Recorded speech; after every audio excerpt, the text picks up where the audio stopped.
Hello बच्चों, हम लोग पढ़ रहे हैं व्यतिकरण के बारे में। बीएससी का ये टॉपिक है, ठीक है। इस पूरी यूनिट को हम लोग पढ़ने वाले हैं और इसके अंदर बहुत सारे टॉपिक हम कर चुके हैं। इसी के अंदर एक टॉपिक आता है जो इंपॉर्टेंट टॉपिक है, वो है न्यूटन वलय। तो आज हम लोग पढ़ने वाले हैं न्यूटन वलय के बारे में। 2-3 पार्ट के अंदर ये टॉपिक जो हम लोग करने वाले हैं। तो इसका पहला पार्ट जो है, इसके अंदर देखिए टॉपिक का नाम क्या है। टॉपिक का नाम है न्यूटन वलय, ठीक है। और न्यूटन वलय के अंदर देखिए क्या होता है। ये जो साइड में डायग्राम बना रखा है, ये डायग्राम किसका है? ये डायग्राम जो है वो न्यूटन वलय की प्रायोगिक व्यवस्था का है, ठीक है। ये क्या है? न्यूटन वलय की प्राप्त करने की प्रायोगिक व्यवस्था है। इसके अंदर क्या होता है, अपने पास में एक प्रकाश स्रोत होता है, एकवर्णी प्रकाश स्रोत होता है। ये क्या है? एकवर्णी प्रकाश स्रोत ऐसा है, ठीक है। इस एकवर्णी प्रकाश स्रोत के सामने जो है वो क्या होती है? एक कांच की पारदर्शी प्लेट होती है। ये जी जो है वो क्या है? एक कांच की पारदर्शी प्लेट है, ठीक है। ये एक पारदर्शी प्लेट है और ये हमारे पास में क्या है? एकवर्णी प्रकाश स्रोत है। और इसके सामने क्या लगी हुई है? एक पारदर्शी प्लेट लगी हुई है। ये प्लेट जो है वो 45 डिग्री कोण पर झुकी हुई है, ठीक है। 45 डिग्री कोण पर झुकी हुई पारदर्शी प्लेट होती है। इस पर यहाँ से प्रकाश जो है वो क्या होता है? आपतित होता है। और ये प्रकाश जो है यहाँ से आपतित होने के बाद में इससे जो है वो परावर्तित होता है और इस साइड आता है, नीचे की ओर आता है। नीचे की ओर क्या होता है? हमारे पास में एक समतल कांच की प्लेट होती है, जो क्या है इस प्रकार से आप देख सकते हो। ये जो आयताकार एक प्लेट है, ये क्या होती है? समतल कांच की प्लेट होती है। इसके ऊपर जो एल शेप का, ये जो इस प्रकार की शेप का लगा हुआ है, ये क्या है? हमारे पास में एक लेंस है। ये कौन सा लेंस है? तो ये समतलोत्तल लेंस है, ठीक है।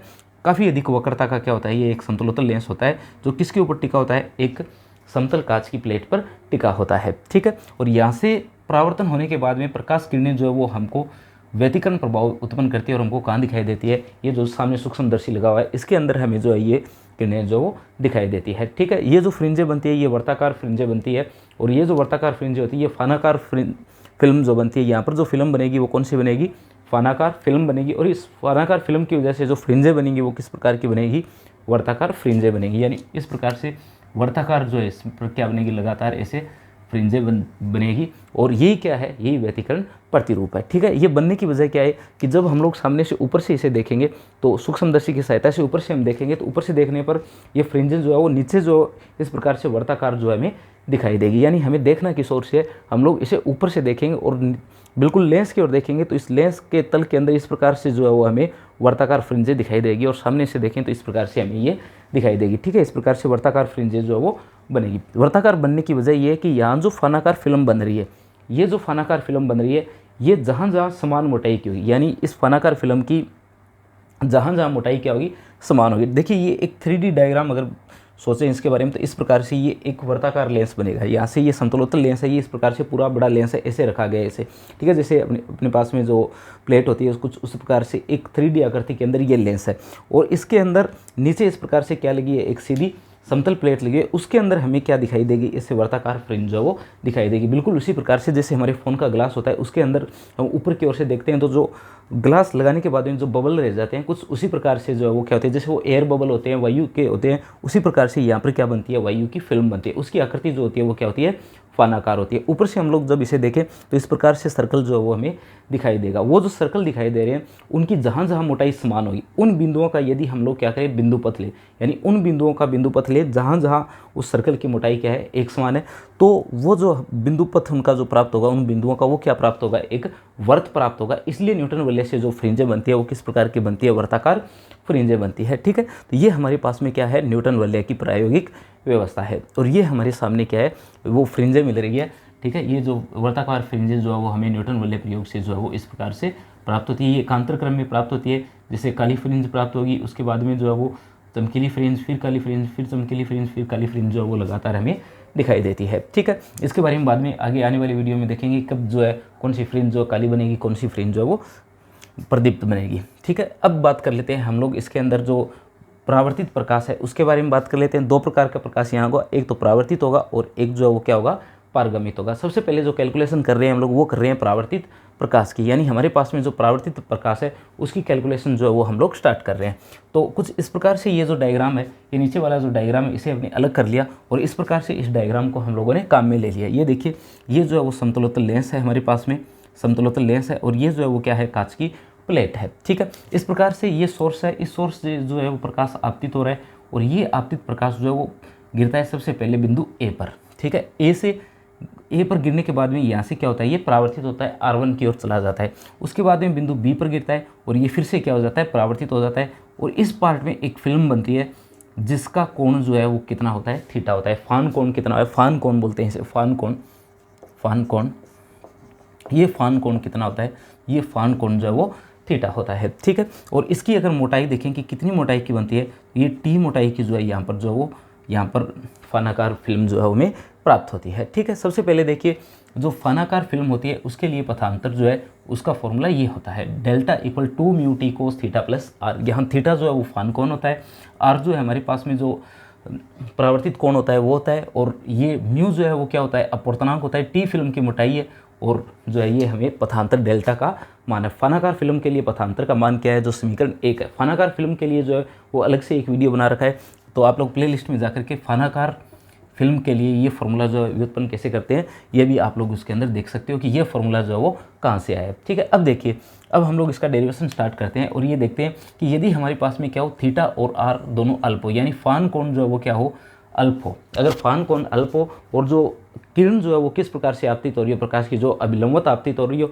तो आपतन कोण जो है वो परावर्तन कोण के लगभग क्या हो जाएगा, बराबर हो जाएगा। यानी अभिलंबवत आपतन के लिए, यानी प्रकाश किरण जो वो क्या हो रही है, अभिलंबवत आपतित हो रही है, तो आपतन कोण और परावर्तन कोण दोनों ही क्या होंगे, अल्प होंगे। यानी अपने पास में थीटा प्लस आर जो है वो क्या होगा, अल्प होगा। और जब भी कोस थीटा प्लस आर अल्प होता है तो इसका मान लगभग किसके बराबर होता है, 1 के बराबर होता है। तो हमारे पास में पथांतर कितना आ जाता है, पथांतर आ जाता है 2 म्यू टी।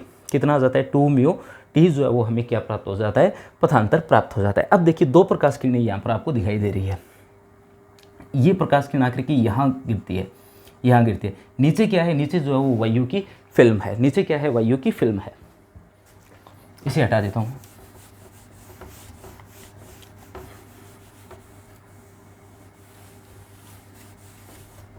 देखिए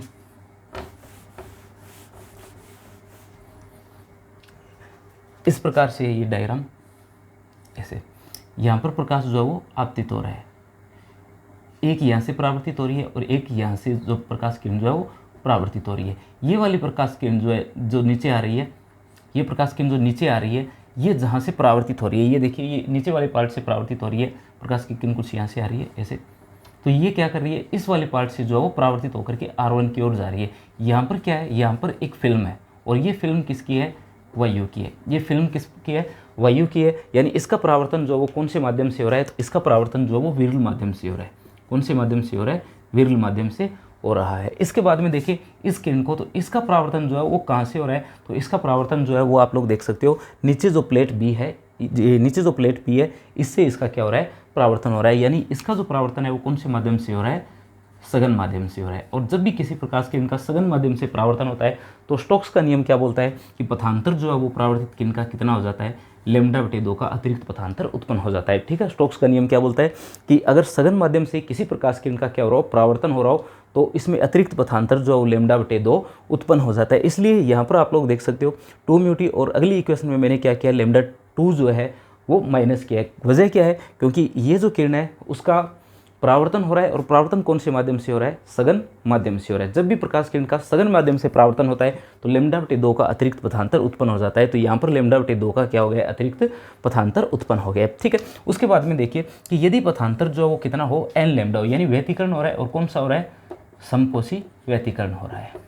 कौन सा व्यतिकरण हो रहा है, समपोषी व्यतिकरण हो रहा है। समपोषी व्यतिकरण में कौन सी फ्रिंज बनती है, प्रदीप्त फ्रिंज बनती है। और समपोषी व्यतिकरण के लिए मैंने आपको व्यतिकरण वाली वीडियो में बताया कि पथांतर किसके इक्वल होगा, n के इक्वल होगा। तो ये जो पथांतर है 2 म्यू टी माइनस λ/2, ये किसके इक्वल आ जाएगा, n के इक्वल आ जाएगा, ठीक है। यदि ये n के इक्वल आता है तो λ/2 को आगे ले जाएंगे तो इसमें जो है वो λ/2 जो है वो क्या हो जाएगा, जुड़ जाएगा। यानी कितना आ जाएगा, ये आ जाएगा n प्लस λ/2।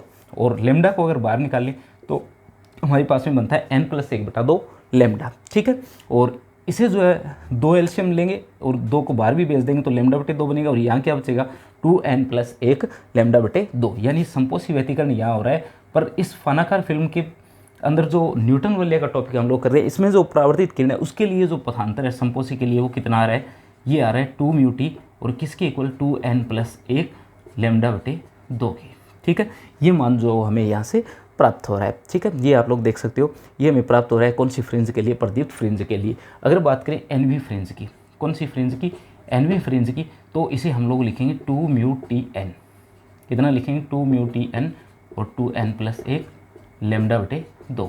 ठीक है, कितना लिखेंगे? इसे लिखेंगे ये 2 mu t n 2n plus 1 lambda बटे 2। एनवी फ्रिंज के लिए यदि हम लोग इसे लिखें तो प्रदीप्त फ्रिंज के लिए जो प्रतिबंध है यहाँ पर क्या प्राप्त हो रहा है? ये प्राप्त हो रहा है 2 mu T 2n plus 1 lambda बटे 2। यानी यहाँ से यदि आप लोग इसे रटते हो कि संपोषी के लिए क्या होता है? एन लेमडा होता है, तो वो गलत हो जाएगा, क्योंकि एन लेमडा यहाँ पर है, ये एन लेमडा यहाँ पर है। इसे सोल्व करने के बाद में ये कितना आ रहा है? 2n प्लस 1 लेमडा बटे 2 आ रहा है। जैसा कि सिंपल व्यतिकरण जो हम लोग पढ़ते हैं उसके अंदर किसके लिए प्राप्त हो रहा था? विनाशी के लिए, यानी जो एदिप्त फ्रिंज है उसके लिए प्राप्त हो रहा था। पर संपोषी के लिए पथांतर तो वही एन लेमडा है, पर जब इसे सोल्व किया गया अतिरिक्त पथांतर के लिए तो ये कितना आ रहा है? 2n प्लस 1 लेमडा बटे 2 आ रहा है। ठीक है, तो ये आपको याद रखना है कि प्रदीप्त फ्रिंज के लिए प्रतिबंध जो क्या होता है? ये वाला प्रतिबंध जो हमें प्राप्त होता है। ठीक है, आगे बात कर लेते हैं कि यदि पथांतर कितना हो? ये वाला हो, पथांतर हो 2n माइनस का 1 लेमडा बटे 2, यानी अब की बार यहाँ पर व्यतिकरण कौन सा हो रहा है? यहाँ पर व्यतिकरण हो रहा है विनाशी।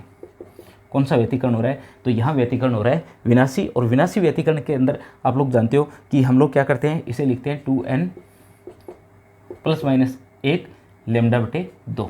ये क्या करते हैं हम लोग? विनाशी व्यतिकरण के लिए शर्त लगाते हैं, और विनाशी व्यतिकरण के लिए जब भी ये शर्त लगाएंगे हमें जो फ्रिंज प्राप्त होगी वो कौन सी फ्रिंज प्राप्त होगी? एदिप्त फ्रिंज जो है वो प्राप्त होगी। तो ये काम हम लोगों ने यहाँ किया है कि ये वाली जो समीकरण है, ये वाली जो समीकरण है, इसको किसके इक्वल रखा है? इसको रखा है 2n प्लस माइनस 1 लेमडा बटे 2 के। जैसे यहाँ पर मैंने किसके इक्वल रख दिया है? यहाँ पर मैंने इसे रख दिया है 2n माइनस 1 लेमडा बटे 2 के। माइनस वाली टर्म को काम में ले लिया है, और इसे जब सोल्व किया गया तब हमारे पास में मान कितना है? तब हमारे पास में मान आया 2 म्यू टी बराबर n लेमडा। प्लस का भी रख सकते थे, पर अगर प्लस का रखते तो इसे आगे लेकर के जाते सोल्व करते तब हमारे पास में मान जो कुछ लगा था। तो ये क्या आता है? 2 म्यू टी बराबर n लेमडा। ठीक है, ये हमें क्या प्राप्त हो रहा है? ये हमें प्राप्त हो रहा है प्रतिबंध किसके लिए?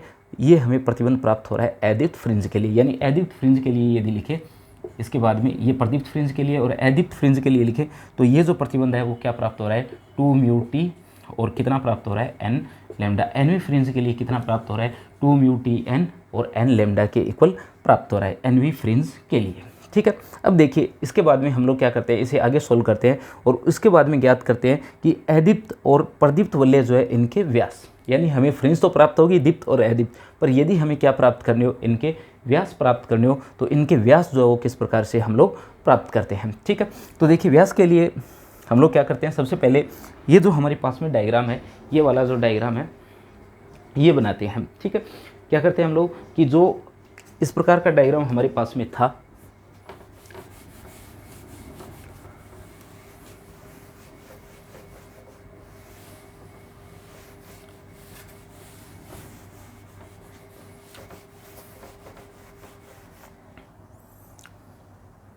हमारे पास में इस प्रकार का जो डायग्राम था, इस प्रकार का जो डायग्राम था, यहाँ पर हम लोगों ने क्या कर दिया है? इसको मान लिया है कि ये इस गोले का क्या है? एक भाग है, यानी ये जिस भी गोले का भाग था इस गोले को हम लोगों ने क्या कर दिया? पूरा बना दिया है। ठीक है, मान लेते हैं कि ये इस गोले का क्या था? भाग था, और इसकी त्रिज्या जो है इस गोले की कितनी होगी? तो गोले की त्रिज्या कितनी होती है? कैपिटल R होती है। तो यहाँ पर अपने त्रिज्या कितनी ले रखी है? कैपिटल R ले रखी है। और ये जो फिल्म है यहाँ तक इसकी मोटाई जो है वो कितनी मान रखी है? Tn मान रखी है। एनवी फ्रिंज के लिए कितनी मान रखी है? Tn मान रखी है। इस पॉइंट को हम लोगों ने A लिखा है, यहाँ पर जो पॉइंट है इसे क्या लिखा है? हम लोगों ने A लिखा है। इसे क्या लिखा है?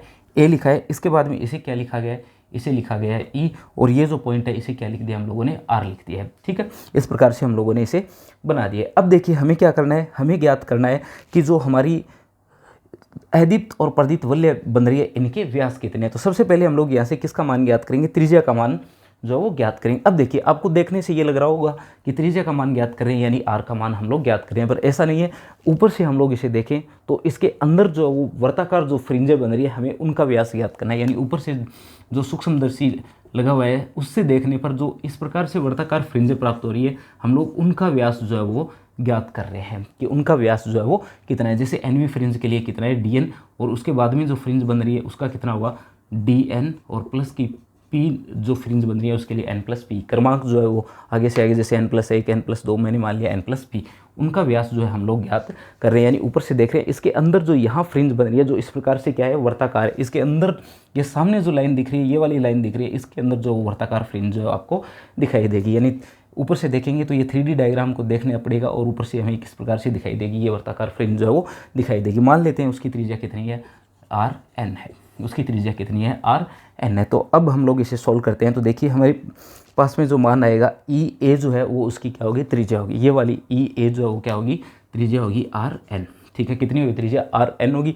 ये हमारे पास में क्या बन रहा है, एक त्रिभुज बन रहा है और समकोण त्रिभुज बन रहा है। तो यहाँ पर पाइथागोरस प्रमेय जो लग जाएगी। ठीक है, तो ये देखिए ई ए की स्क्वायर जब करेंगे, इस ई ए की स्क्वायर करेंगे तो ये किसके इक्वल आएगा, ये आएगा जो सी ए की स्क्वायर है और इसमें से क्या घटाना पड़ेगा, सी ई की स्क्वायर जो हमें घटानी पड़ेगी। ठीक है, अब देखिए इस त्रिज्या का मान कितना लिख दिया हम लोगों ने, आर एन लिख दिया। तो आर एन की स्क्वायर, ये त्रिज्या कितनी है, आर स्क्वायर। सी ई जो दूरी है, ये सी ई दूरी किसके बराबर है, टोटल में से यदि इतनी दूरी घटा दें, टोटल दूरी में से इतनी दूरी घटा दें तो टोटल तो हमारे पास में क्या है, टोटल तो हमारे पास में ये त्रिज्या कितनी है, आर है और ये कितनी है, टी एन है। तो ये क्या आ जाएगा, आर माइनस टी एन आ जाएगा। तो कितना आ जाएगा यहाँ पर, आर माइनस टी एन और इसकी क्या आ जाएगी, होल स्क्वायर आ जाएगी।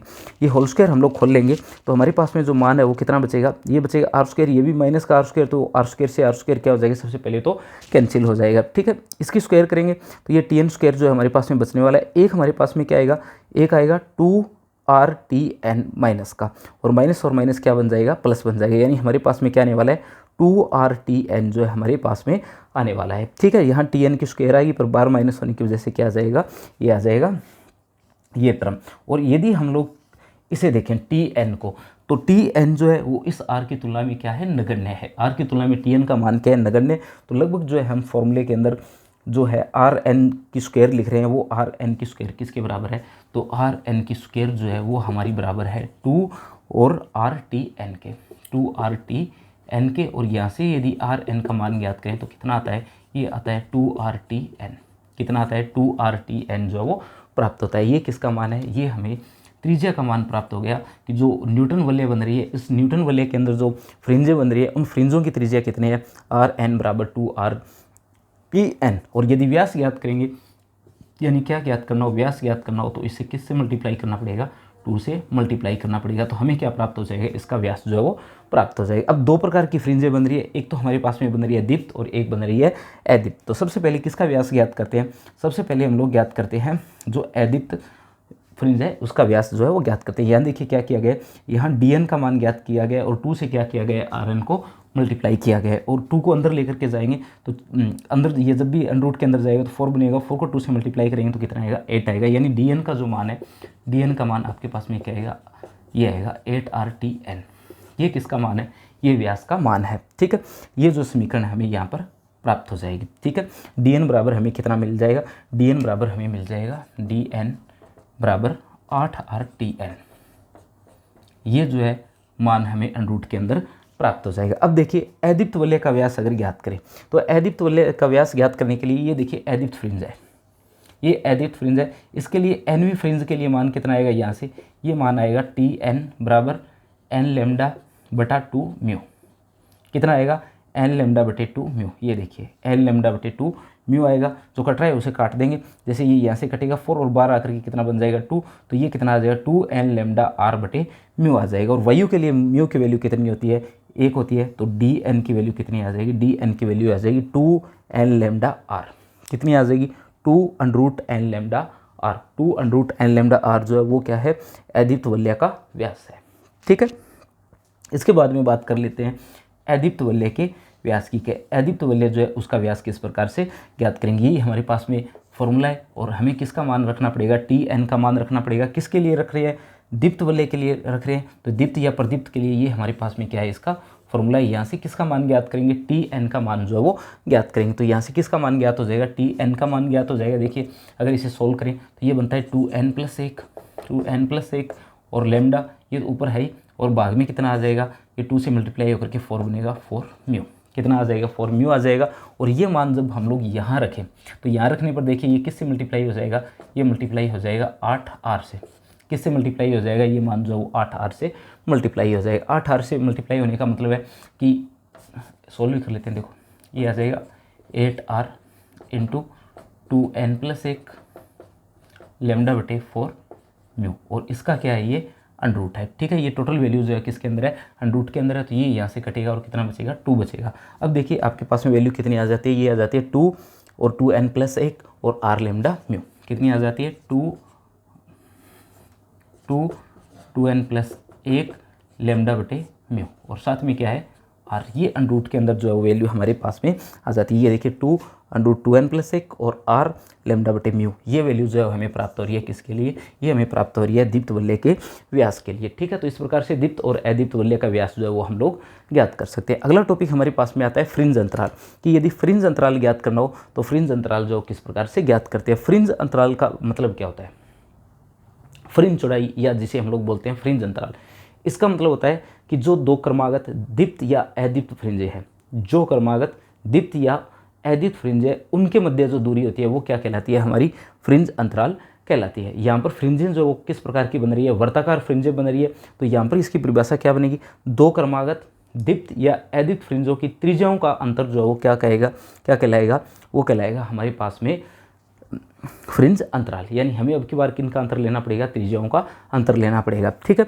तो त्रिज्याओं का अंतर ले तो एक तो ले लेते हैं n+1वीं फ्रिंज की त्रिज्या और एक ले लेते हैं Rnवीं फ्रिंज है उसकी त्रिज्या। यानी एक तो Rn+1वीं फ्रिंज की त्रिज्या और एक कौन सी, Rnवीं फ्रिंज की त्रिज्या। इनका अंतर ज्ञात कर लेंगे तो वो क्या आ जाएगा, हमारे पास में फ्रिंज चौड़ाई आ जाएगी। ठीक है, तो R की वैल्यू तो हमारे पास में नहीं है इनके लिए, पर किन की वैल्यू है, हमारे पास में Dn की वैल्यू है। ये सारी वैल्यूज़ किसकी है, Dn की वैल्यूज़ है। ठीक है, सारी वैल्यूज़ Dn के, इसलिए हम लोग जो है फॉर्मूले को किसके अंदर चेंज कर लेते हैं, Dn के अंदर। तो आपको पता है कि जो हमारे पास में त्रिज्या होती है वो व्यास की क्या होती है, आधी होती है। यानी Rn और Rn+1 की जगह क्या लिख देते हैं, Dn+1 माइनस Dn, और अपॉन में क्या लिख देते हैं, 2 लिख देते हैं। ठीक है, अब देखिए Dn+1 में से क्या घटाना है, Dn को घटाना है। ठीक है, सबसे पहले बात कर लेते हैं अदीप्त फ्रिंज के लिए। तो अदीप्त फ्रिंज के लिए ये फॉर्मूला जो है वो हमारे पास में ये वाला जो है फॉर्मूला प्राप्त हुआ था। ठीक है, यानी यदि Dn की वैल्यू देखें तो ये क्या है, हमारे पास में Dn की वैल्यू है, ये देखिए R,